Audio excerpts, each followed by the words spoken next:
Hello everyone, and thank you for joining today's webcast. I will start by taking you through the highlights of the third quarter and give an overview of the commercial developments across the business. I will then walk through the financial performance for the quarter as well as our updated outlook for the year before we open the line for questions. Now please move to slide 3. On March 23rd, we published preliminary Q3 figures and adjusted the outlook for the financial year 25-26 due to lower than expected Q3 sales and the expected impact from increased geopolitical tension and economic uncertainty in the remainder of the financial year. We also withdrew our midterm financial ambitions towards 27-28. I will come back to the outlook details later in the presentation. Despite positive like-for-like seller growth across the group, supported by continued strong performance in our branded channels and in Win Cities, revenue came in lower than expected in Q3. This was due to a significantly lower than anticipated performance of our newly launched soundbar Beosound Premier. As we stated in March, we are in the process of strengthening our commercial operating model, specifically the coordination between marketing investments, retail execution, and product launches. This is not only a near-term priority. We believe this is key to unlocking Bang & Olufsen's full potential over the medium and long term. Following quarter end, we relaunched Beosound Premier with 2 new colorways and at a revised price point. While it's too early to conclude, we have seen improvements in the product sales since relaunch. I would also like to mention that the newly launched earpieces, Beo Grace, reported good performance in line with expectations. And last week we also added a new colorway to the portfolio, the Honeytone, which is a rose gold version in addition to the natural aluminium version. During the quarter, we continued to expand our retail footprint with the opening of our largest ever flagship store in San Francisco, featuring the Culture Store concept, as well as a new culture store in Shenzhen and a new store in Hamburg's Hafen City district. Finally, and as stated in the announcement on March 23rd, the CEO search is progressing as planned, and the board expects to announce a permanent appointment in the coming months. Today, we have no further comments regarding a new CEO. Please move to the next slide. I would like to add some details on a few important retail openings during the quarter. As mentioned in January, we reached an important milestone in December with the opening of our partner-operated flagship store on Union Square in San Francisco. The store features our Culture Store concept and is the largest Bang & Olufsen store globally, with retail space of around 350 square meters. In Hamburg, we opened a new 250 square meter store in the dynamic and vibrant Hafen City district. The store represents an upgraded retail presence in a strategically important location. We also opened our first culture store in China at the MixC Luxury Mall in Shenzhen, which marks an important milestone in the evolution of our retail concept in China. These openings reflect our continued focus on improving both the quality and relevance of our physical network and supports our ambition to elevate the brand experience in key metropolitan areas and markets globally. Please move to the next page. During the quarter, we prepared the relaunch of Beosound Premier, which was communicated mid-March. The initial market response to Beosound Premier was significantly below our expectations. This has been an important learning and a good example of how our go-to-market operating model needs improvement. The launch has reinforced the need for better alignment between product launch, retail execution, and marketing investments.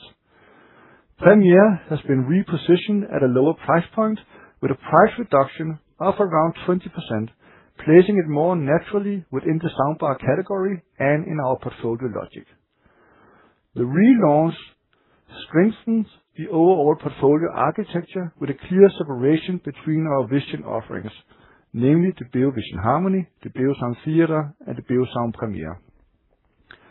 Premier is now offered in 2 new colorways, the Black Anthracite and the Gold Tone, which we expect will have a positive impact on sales. As I mentioned earlier, the sales performance of Premier has been positively affected by the launch, but it's still too early to judge the success of the product. Please move to the next slide. I'll now move into the financial performance for the quarter and the outlook for the year. So please move to the next slide. Starting with sell-out, we delivered positive like-for-like growth of 1% at group level, marking the sixth consecutive quarter of like-for-like sell-out growth. Looking across our regions, we saw a mixed picture during the quarter. In EMEA, like-for-like sell-out declined by 8%, partly due to the performance of Beosound Premier and a generally weaker consumer sentiment in larger parts of Europe.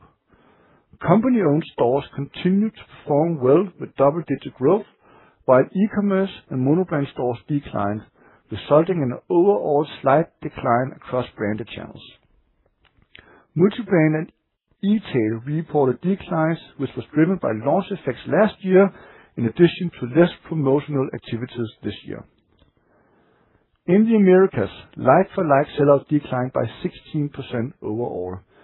Here we are also seeing lower consumer sentiment in response to the economic uncertainty. Within branded channels, performance was more resilient, with a low single-digit decline supported by double-digit growth in company-owned stores. E-tail reported double-digit decline as part of decreasing promotional activities. In APAC, like-for-like sell-out increased by 28%, and in general we are seeing positive momentum in the region across most markets, with double-digit growth across branded channels and growth in both multibrand and e-tail.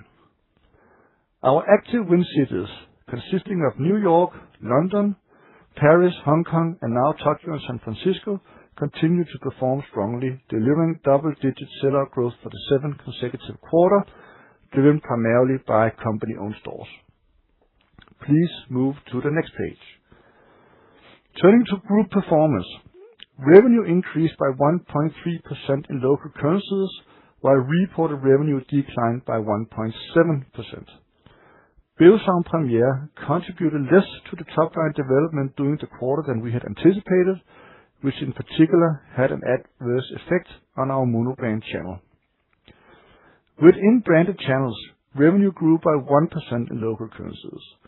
This was driven by continued double-digit growth in company-owned stores, which more than offset softer performance in monobrand and e-commerce. Looking at product categories, Flexible Living delivers strong performance with high single-digit revenue growth across most speakers, while the Stage category also grew modestly during the quarter. This was partly offset by a decline in On-the-Go, primarily reflecting strong launch-driven comparable from last year, end-of-life sales of EX, as well as decreasing promotional activities in certain channels. Gross margin continued its positive trajectory and improved to 57.5% in Q3, an increase of 2.1 percentage points year-on-year and 3.3 percentage points for the first 9 months. This reflects a favorable product mix and channel mix, as well as continued margin expansion across categories. EBIT margin before special items was 1.9%, reflecting the lower than expected revenue performance. In terms of special items, we had both positive and negative items impacting the quarter. Special items related to EBIT amounted to -19 million, mainly comprising reorganization activities and severance costs of 27 million, of which 21 million was related to the severance package for the former CEO. In addition, 8 million of proceeds received in connection with a favorable ruling on an old dispute with the Danish Customs Authority had a positive impact. Special items related to earnings before tax comprised an additional 38 million of interest received in connection with the above-mentioned ruling. This led to total special items of positive 19 million. Please turn to the next page. Product revenue increased by 3.1% in local currencies. In EMEA and Americas, revenue declined by 1.1% and 3.2% in local currencies respectively. In APAC, Revenue increased by 14.3% in local currencies, driven by strong momentum in China and continued growth across branded channels in the region. Gross margin improved across regions, in particular APAC, supported by the transition to direct operations of the Tmall flagship store. Finally, revenue from brand partnering and other activities declined year-on-year. This was primarily driven by declining revenue from the Cisco partnership compared to last year. And please move to the next slide. Turning to cash flow and working capital.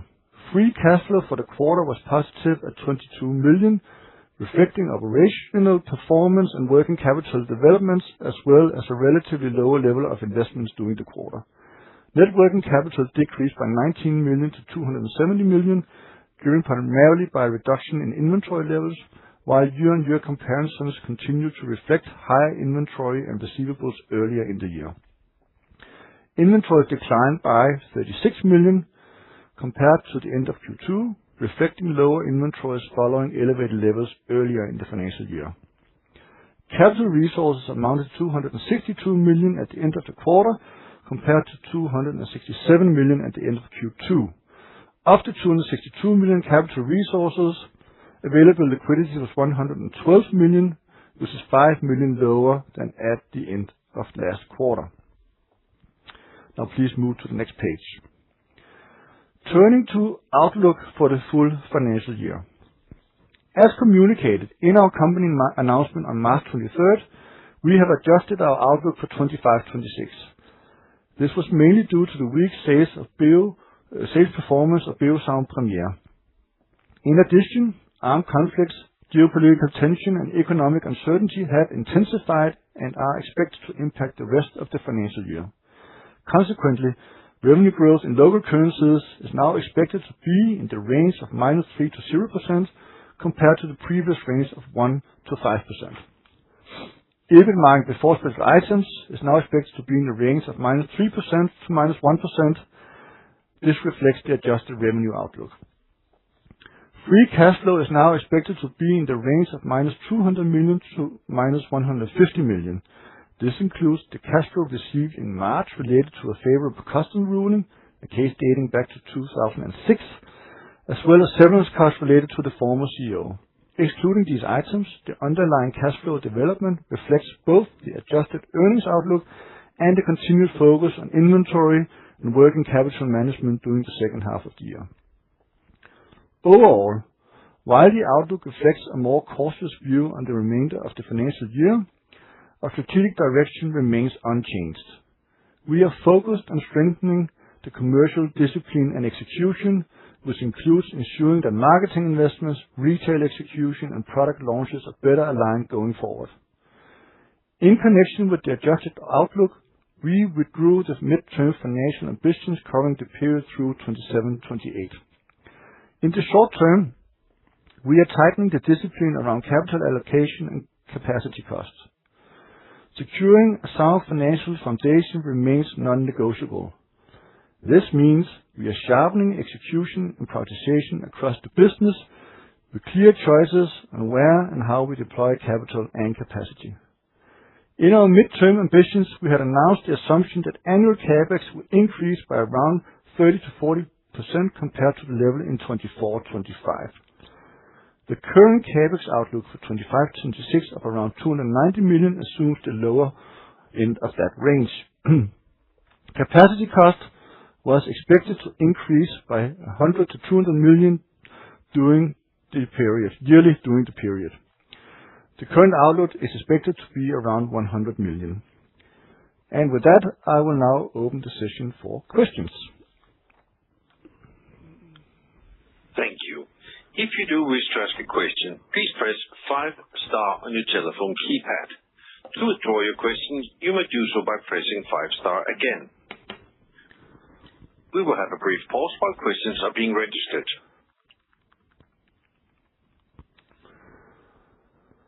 The first question is from the line of Poul Jessen from Danske Bank. Please go ahead. Your line will now be unmuted. Yes, thank you for taking my question. Just first, a very short one. When you mention about the CapEx investment, not CapEx, capacity investments of the 100 million.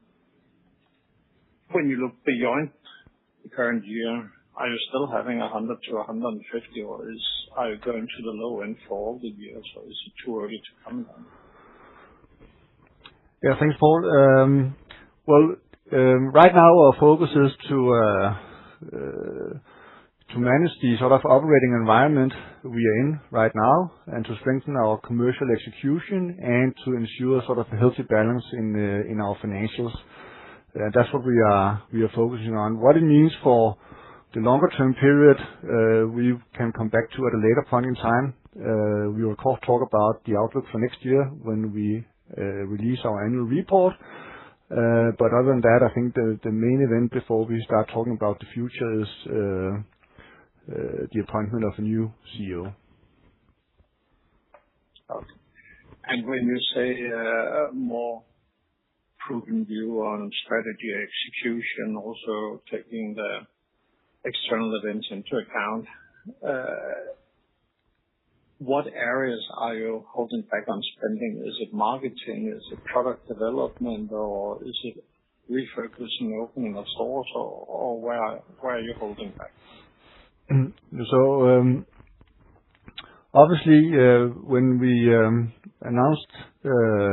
originally announced our midterm ambitions, we laid out a investment plan for both CapEx and OpEx, which was focusing on retail investments, marketing investments, but also product investments.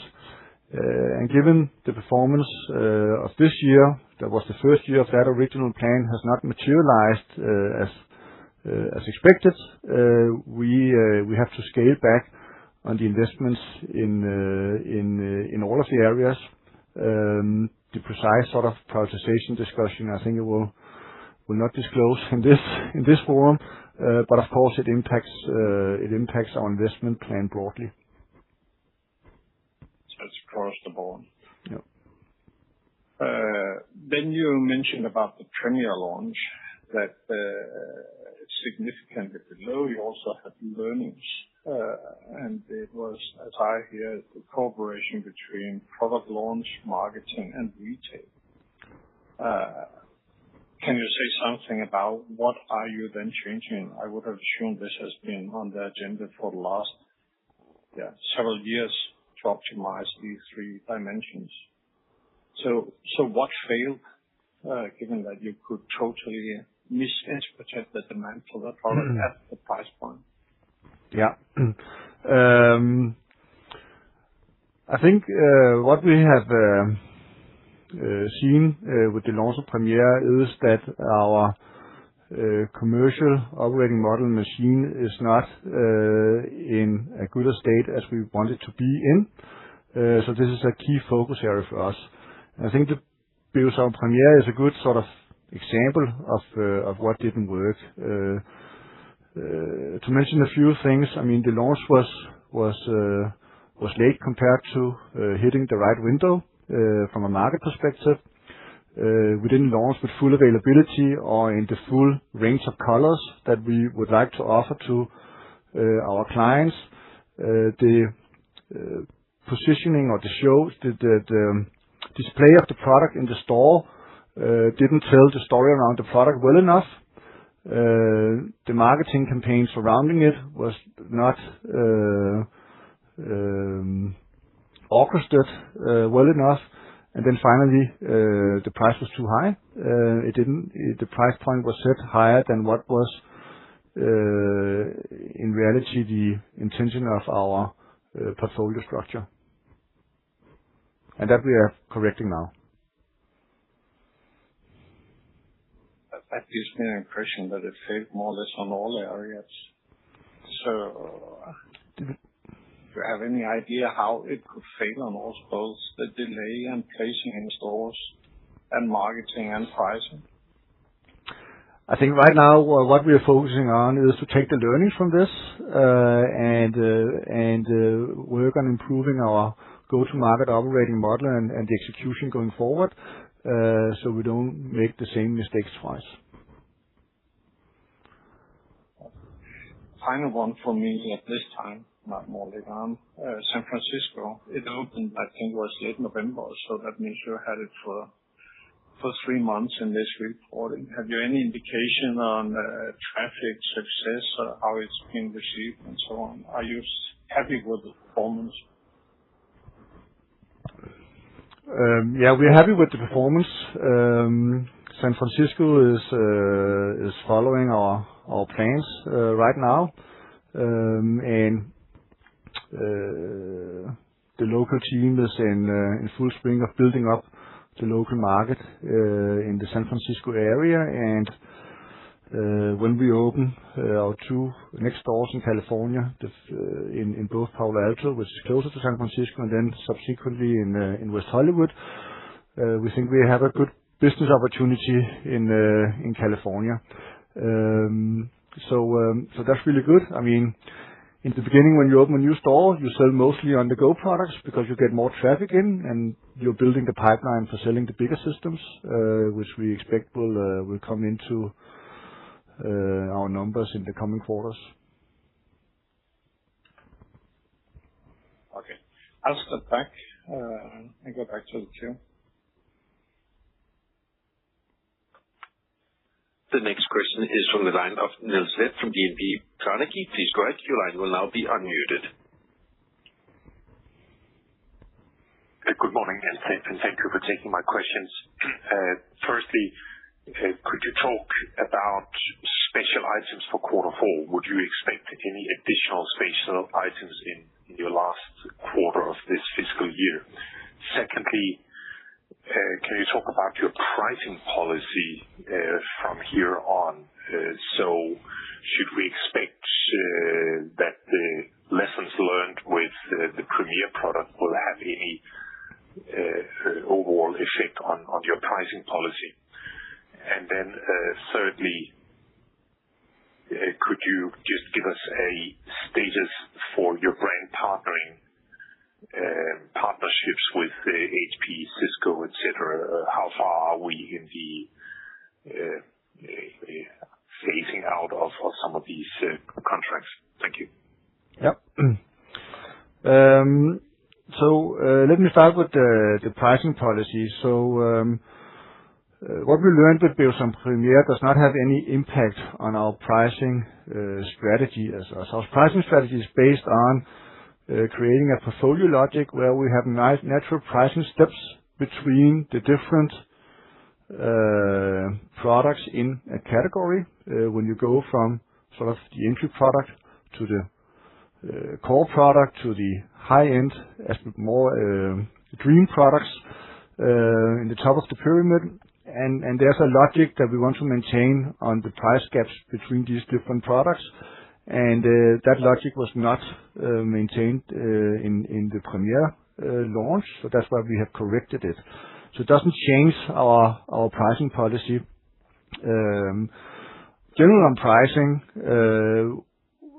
we are expecting to be more cautious on future price increases, given the consumer sentiment at the moment. But on the other hand, there will also be, I would assume, or there's a risk of seeing price increases that we will do to adjust for increased production costs and increased input costs, as geopolitical tensions will have an impact on inflation rates for what we are procuring as well. So it will more be pricing in that sort of more tactical pricing increases we will see in the future, I think. At least as the world is right now. On special items for Q4, I mean, we don't guide on special items for Q4, so I will not comment further on that. And then finally on brand partnerships, what we see here in this financial year, as we said all along, is that the HP phasing out, which is phased out now. I mean, we don't have any revenue on HP in Q3. It's gone. But if you look at last year, versus this year and take HP and TCL together, then we are flat from last year to this year in these two contracts together. And then TCL will start creating growth in that part of our business for next year. When you look at the brand partnering segment this quarter, the primary reason for us being lower than last year is due to Cisco, which is a product-related revenue with product margin and not licensing margins. Great. Thank you. Can you just remind us if you are reliant on any memory chips in your products? Yes, we are reliant on memory chips in our products. In all our products, we are reliant on memory chips of different nature and of different complexity. So I can confirm that.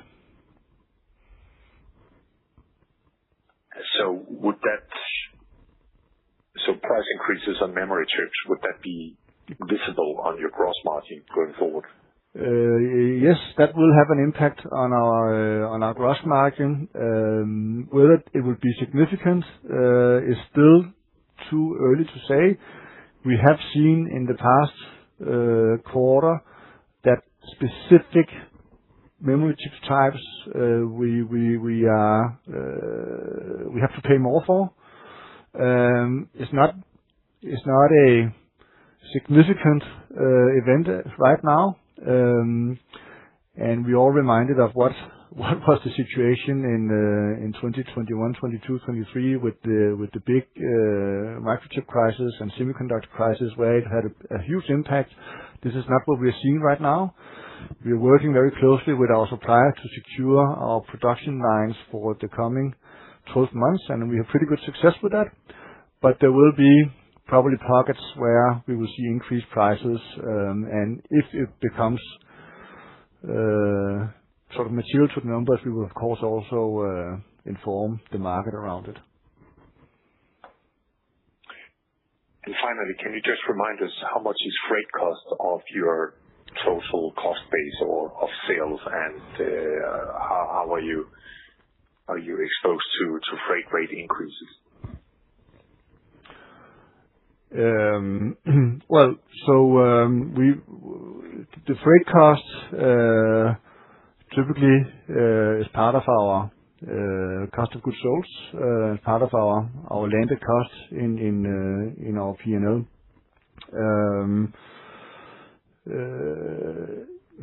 Yeah, it's around. This is of course gonna be a little bit off the top of my head, so we probably have to come back on more precise numbers, but I think it's around 100 million in freight costs that we have a year. And right now we are seeing price increases due to the situation in the Middle East, and increased fuel prices that is particularly hitting freight cost on airplanes.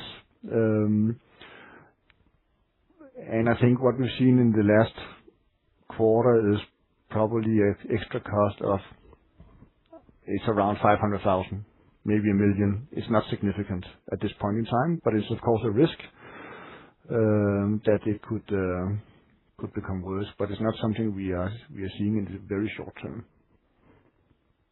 And then talking about the Middle East, can you just remind us of your exposure to the Middle East? Yeah.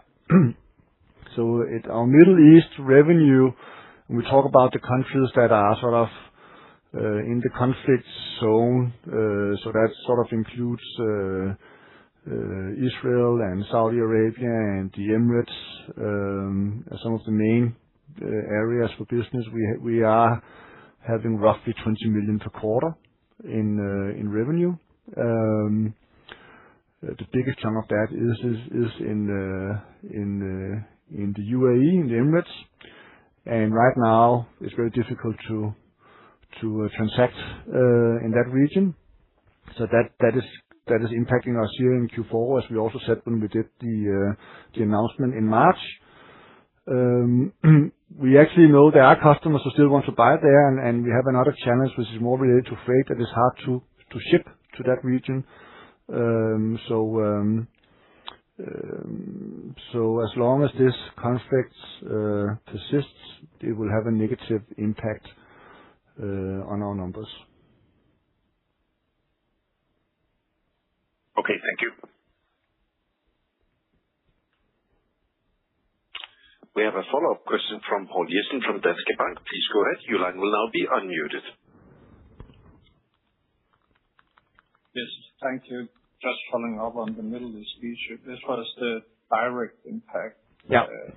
Are there any indirect ones? I mean, that we see higher sales in London or Paris or wherever? Yeah, it's, not well measurable, probably not at the moment. I can come with some anecdotal stories around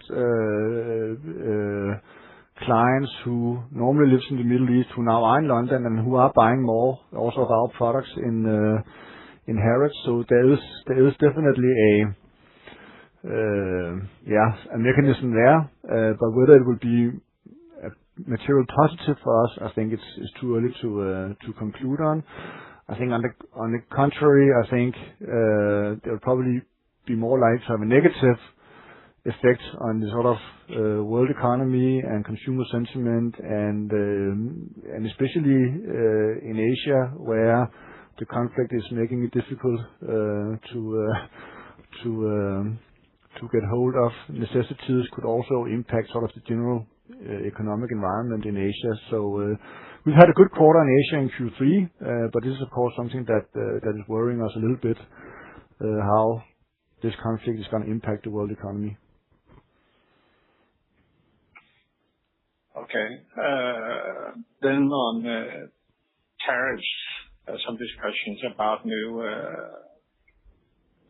how they are handling the steel and aluminum content on the tariffs to the U.S. that is changing from a direct value of steel and aluminum to changing to a full product value. Yeah. Do you have any thoughts on that?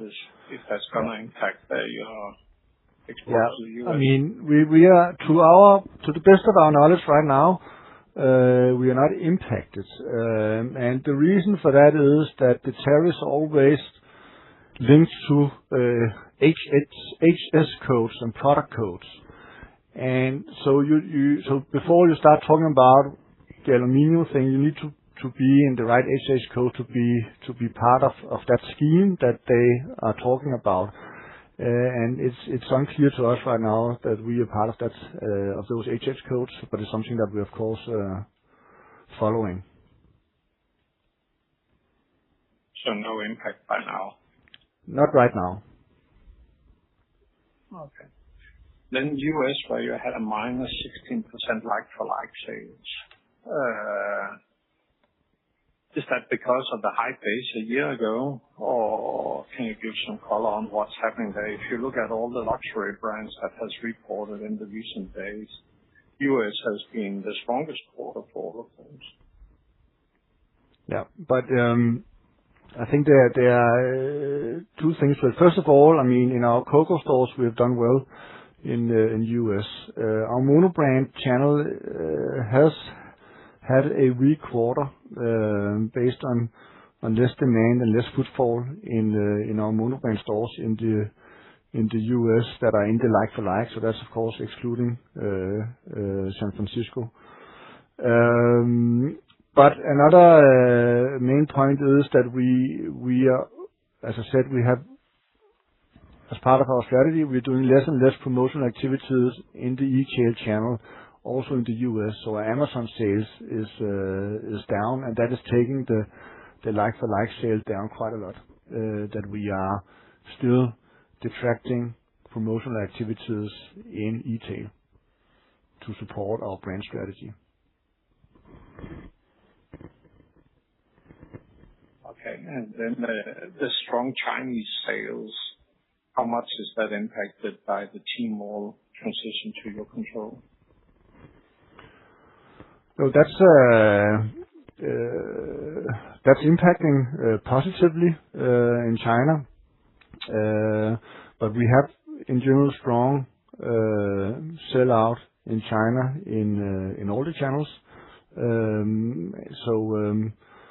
So it's taking its fair share of that growth. Okay, so it's not Tmall that is. It's not Tmall that is doing the trend. No, it's not just Tmall. No. Okay, that was all from my side. As there are no further questions from the telephone, I will hand it back to you, Nikolaj, for any closing remarks. Well, thank you everyone for your interest in Bang & Olufsen and for joining today's webcast. If you have any follow-up questions, please don't hesitate to reach out to our investor relations team. And thank you all and have a good day.